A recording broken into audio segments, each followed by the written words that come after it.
Ada di jalan lama Salo ke Pendik untuk ke Pasir Mas. Okey, ada kedai makan depan tu. Okey, ni jalan lama. So tu balai polis ya, balai polis Salo. Okey, klinik desa Salo depan situ.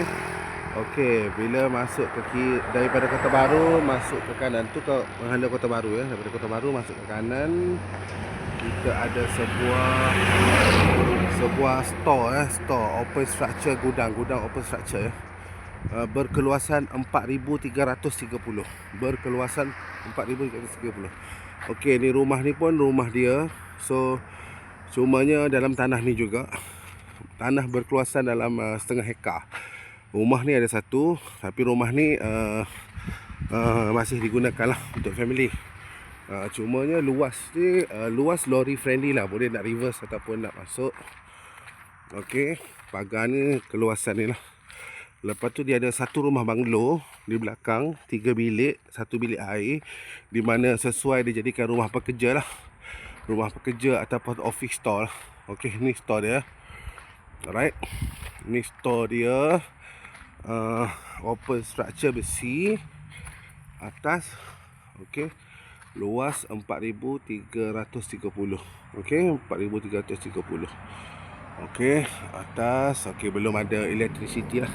So electricity sama ada nak ambil daripada rumah tu pun boleh, pasal disewakan sekali. Lepas tu nak pasang sendiri pun boleh. So kalau nak tutup pun boleh lah, tapi tu kena buat sendirilah. Okey, kita ada satu lagi ruang tanah tepi ni, boleh digunakan. Okey, kalau macam nak buat masuk drive in daripada sini, daripada sana keluar balik sini pun boleh. Okey, ada ruang lagi tanah. Okey, ni ada satu rumah lagi, nak buat office ke apa, nak buat apa pun boleh. Okey, jadi ada ruang tepi, rendah sikit.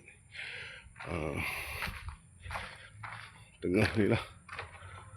Okey, asal dia tempat main petangki ya.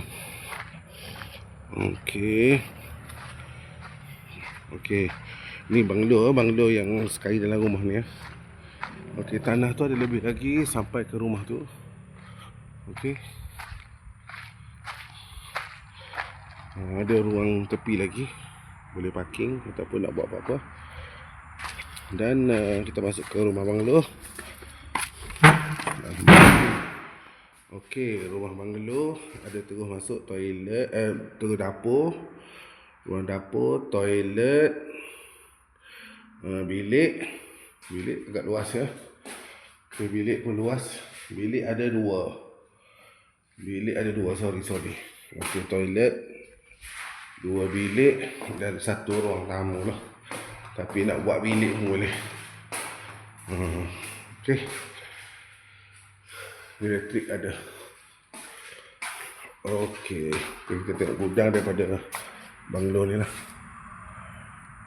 Alright, okey, terima kasih.